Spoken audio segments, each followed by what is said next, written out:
Hartford, Connecticut, is not only a city rich in history but also home to an ancient burial ground that encapsulates centuries of human existence and cultural evolution. Nestled within the heart of the city, the ancient burial ground stands as a poignant testament to the lives and legacies of those who once called Hartford home. Dating back to the 17th century, this historic burial ground is a tangible link to the early days of European settlement in North America. Established in 1640, it predates the establishment of the United States itself, making it one of the oldest burial grounds in the nation. Over the centuries, it has become a repository of stories and memories, etched into weathered tombstones and hidden within the soil that cradles the remains of generations past.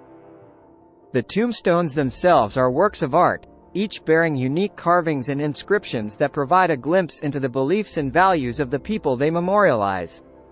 Some feature elaborate epitaphs, poetic expressions of grief and remembrance, while others are adorned with symbols that convey religious or cultural affiliations. Together, these tombstones form a historical gallery, showcasing the evolution of artistic styles and societal norms over the centuries.